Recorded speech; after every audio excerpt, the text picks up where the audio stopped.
네, 마지막 4번 문제인데요. 다음 나눗셈의 목과 나머지를 구하시오 라는 문제이겠죠. 일단 1번 같은 경우에는 나누어지는 식이 이 친구 2x의 세제곱 플러스 3x제곱 플러스 4x 플러스 8입니다. 이 친구는 나눔을 당하는 녀석. 그 다음에 얘는 나누는 식이에요. 지금 보시면은요. 나누는 식이 2차로 이루어져 있다는 걸 볼 수가 있을 거예요. 그렇기 때문에 내가 알고 있는 공식 중에서 조립제법이라는 건 사용할 수가 없다는 걸 알 수가 있겠죠. 왜? 조립제법은 반드시 나누는 식이 1차일 때 사용을 할 수가 있다라고 생각을 해주기 때문입니다. 그래서 얘는 우리가 일반적으로 나눗셈을 하듯이 그대로 써보도록 할게요. 우리 수에서도 나눔을 당한 친구 같은 경우에는 이렇게 써준 다음에 안쪽에다가 나눔을 당하는 친구를 넣어줬었죠. 그래서 2x의 세제곱, 3x의 제곱, 4x 플러스 8 이런 식으로 넣어주시면 된다는 거 확인하실 수 있겠습니다.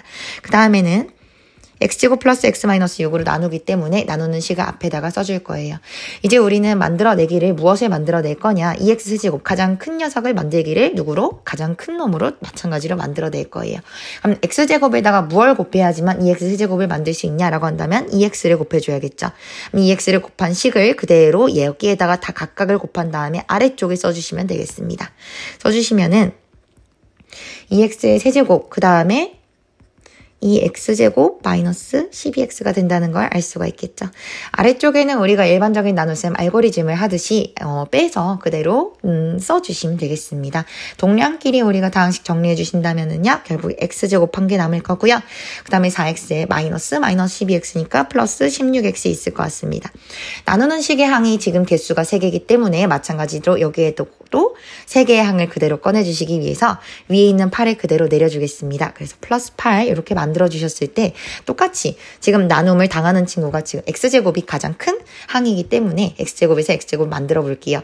그럼 여기에다가 뭘 곱해야 x제곱을 만들 수 있냐라고 한다면은 그냥 그대로 1을 곱해주시면 되겠죠. 그래서 1을 곱한 거를 여기 있는 나누는 식에다가 각각의 항에 곱해서 아래쪽에 써주시면은요. x제곱 x 마이너스 6이 된다는 걸 알 수가 있겠습니다. 마찬가지 위의 식에서 아래식 그대로 빼주시면요. 15x 플러스 14가 된다는 걸 알 수가 있겠습니다. 자, 여기서 지금 나누는 식은 마찬가지 2차식입니다. 지금 우리가 꺼낸 나머지는요. 1차식이에요. 차수가 나누는 식이 더 커졌기 때문에 우린 나눗셈 알고리즘을 그만두어도 될 것 같습니다. 따라서 여기서 나와 있는 목 같은 경우에는요. 이 자리에 위치해 있는 2x 플러스 1이 된다라고 써주실 수 있겠고요. 나머지 같은 경우에는 맨 마지막에 구해놓은 1차식 15x 플러스 14다라고 써주시면 끝나겠죠. 2번 문제는 조금 더 간단하게 해결할 건데요. 왜냐? 지금 나누는 식을 보시면요. 이 친구가 1차식이라는 걸 알 수가 있습니다. 1차식이기 때문에 이 친구는 우리가 조립제법을 통해서 해결할 수가 있다라는 거를 알 수가 있어요. 그래서 조립제법을 그대로 사용을 해볼 건데요. 조립제법은 이렇게 크게 니은 그려가지고 준비를 해줬었죠. 그래서 이 위쪽에는요. 나누어지는 식에 대한 개수를 차수가 가장 높은 것부터 순서대로 아무것도 누락하지 않고 써주셔야 된다고 했는데요. 지금 보면 나누어지는 식이 가장 큰 게 4차예요. 그렇기 때문에 4차의 개수인 3부터 써줄게요. 3. 그 다음에 3차 항을 보시면 3차 항이 없어요. 그렇기 때문에 3차 항은 없어 라는 의미에서 누락하지 않고 마찬가지 0이라는 개수를 반드시 써주시면 되겠습니다. 2차 항의 개수는요. 마이너스 5라는 게 확인이 됐고요. 1차 항은 마찬가지 없기 때문에 0이라고 적어주시면 되겠습니다. 1차 항 없고 그 다음에 상수항 자리인데 상수항은 6이기 때문에 6을 이렇게 넣어주시면 되겠죠. 앞쪽에는요. 우리가 여기에 나누는 식을 0으로 만들 수 있는 그런 x를 이 앞에 집어넣어달라고 얘기를 했었는데요.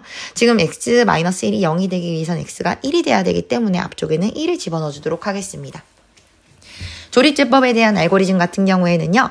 내려갈 때는 더해라 라고 말씀을 드렸고요. 그 다음에 다시 내려간 친구를 올릴 때는요. 앞에 있는 걸 곱해라 라고 말씀을 드렸습니다. 이런 알고리즘을 여기까지, 여 위치까지 도달할 때까지 그렇게 유지해 주시면 되는데요. 첫 번째, 3을 그대로 쭉 내려가지고 더해주시면은 그냥 3일 겁니다. 올릴 때는요, 이 둘을 곱해서 올리라고 했기 때문에 3일은 3으로 올라가겠죠. 마찬가지 내릴 때는 쭉 더해달라고 했기 때문에 3. 마찬가지 곱해서 올려주시면은요, 3일은 3 똑같이 들어갈 거예요. 더해서 내려주시면은요, 마이너스 2. 앞에 있는 1이랑 곱해서 올려주시면 마이너스 2. 더해서 내리시면 마이너스 2. 앞에 있는 1 곱해서 올려주시면 마이너스 2. 또 마찬가지 더해서 내리시면요, 4가 된다는 걸 알 수가 있겠죠. 이때 바로 맨 마지막에 있는 친구가 나머지다 라는 이야기를 했었고요. 그 다음에 목 같은 경우에는 우리가 무엇을 목이라고 했냐면요. 이 앞에 있는 친구들이 몫이라고 얘기를 했었거든요. 이 친구가 바로 영차, 즉 다시 말해 상수항을 의미하고요. 이 친구는 1차식에 대한 개수, 이 친구가 2차항에 대한 개수, 얘가 바로 3차항에 대한 개수를 의미한다라고 얘기했었어요. 순서대로 그래 써주시면은 3x의 세제곱, 3x의 제곱 마이너스 2x 마이너스 2가 바로 몫이 된다라는 식으로 작성해 주시면 우리는 나눗셈을 충분히 잘 마무리할 수가 있을 것 같습니다.